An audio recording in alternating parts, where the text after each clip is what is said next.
Hi దోస్తులు, ఎట్లున్నారు? నేనైతే మస్తున్నా. మనమైతే ముందుగాల తెలంగాణ ఫంక్షన్లో చేసే బగారా రైస్ ఎలా చేయాలో చూద్దాం రండి. నేనైతే 25 కేజీల పాత రైస్ అయితే తీసుకున్నా. ఈ పాత రైస్ని అయితే నేనైతే బిందె రూపంలో అయితే కొలుసుకున్నా. మనం ఏదో ఒక రూపంలో కొలుసుకోవాలి, వాటర్ పోసడానికి మంచిగా ఉంటుంది. మొత్తం అయితే మాకు 25 కిలోలు 2 బిందెల రైస్ అయితే అయినాయి. వీటైతే కడుక్కొని అయితే పక్కకు పెట్టుకోవాలి మనం.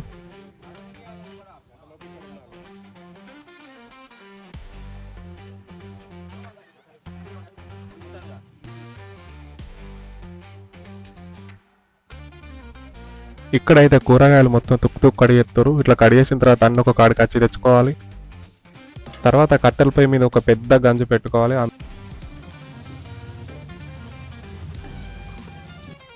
గంజు పెట్టుకున్నాక అందులో అయితే 1 కేజీ మంచి నూనె అయితే పోసుకోవాలి.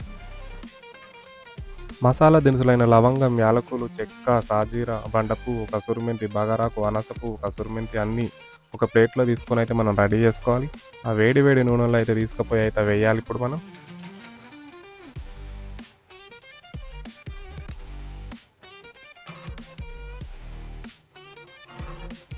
ఆ మసాలా దినుసులను మంచిగా కలుపుకున్న తర్వాత అందులో అయితే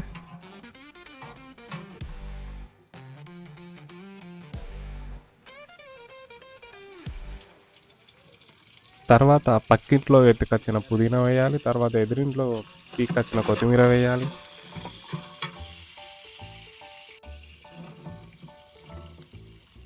దాన్ని అంతా అయితే ఒకసారి అయితే మంచిగా కలుపుకోవాలి. తర్వాత ఆగం నరిగిన ఉల్లిగడ్డ ముక్కలు,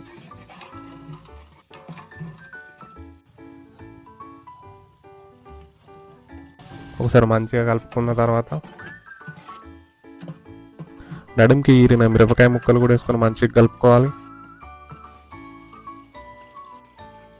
తర్వాత రాత్రికి నానబెట్టిన పచ్చి బఠానీ కూడా వేసుకోవాలి.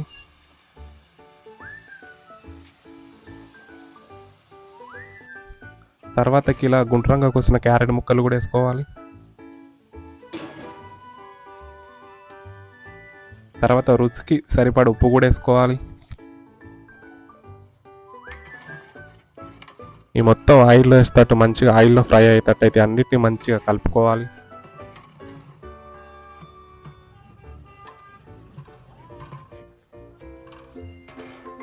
తర్వాత 2 స్పూన్లంతా అల్లం వెల్లుల్లి పేస్ట్ అయితే వేసుకోవాలి.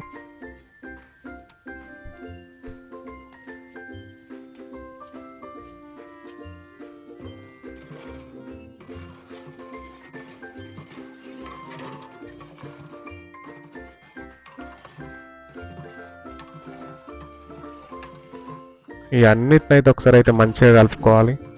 బగారా రైస్లో అయితే సాజీరా వేయలేదు. సాజీరా వేయడం అయితే ఇంపార్టెంట్. నేనైతే కొంచెం లేట్గా చేసిన ఇందులో.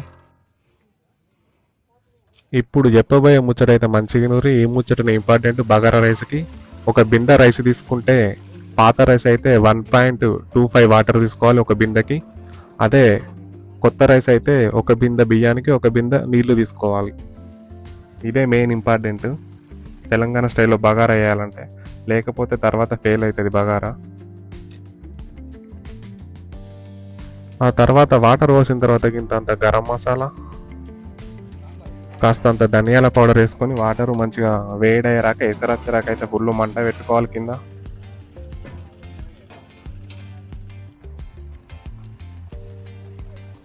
మనకైతే వేడి పొగలేళ్తానే వేడి పొగలేసినప్పుడు ముందుగాల కడుక్కొని పక్కకు పెట్టుకున్న బియ్యం అయితే తీసుకోవాలి. వాటర్లకై తీసుకొని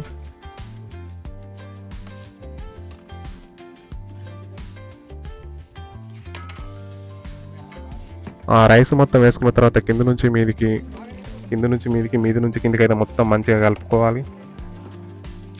మంచిగా కలుపుకున్న తర్వాత అయితే కింద మంచిగా మంట పెట్టి పైనుంచి అయితే మూత పెట్టాలి.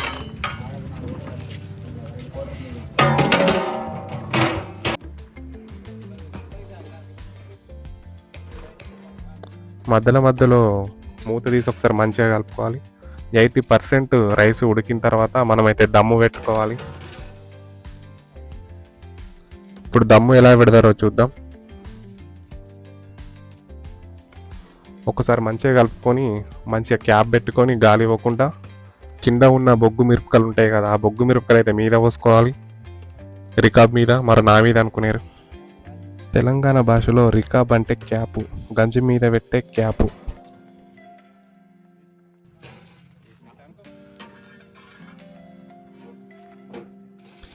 ఇవి బొగ్గు మిరపకలు మీద వేయడమే దమ్ము పెట్టడం అయితే అంటారు. ఇట్లా పెట్టి ఒక 10 మినిట్స్ ఉంటే మనకు రైస్ అయితే పుల్లలు పుల్లలు పొడి పొడి అవుతుంది.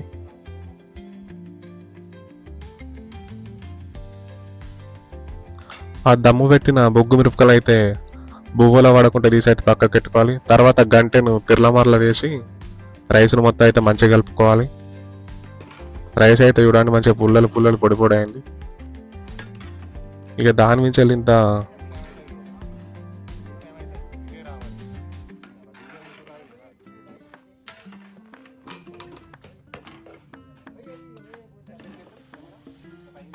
కొత్తిమీరాకి ఇంత పుదీనాకి ఇంత కసూరి మెంతి వేసుకొని అయితే మూత పెట్టుకోవాలి. మనకైతే తినడానికి అయితే రెడీ అయిపోయింది.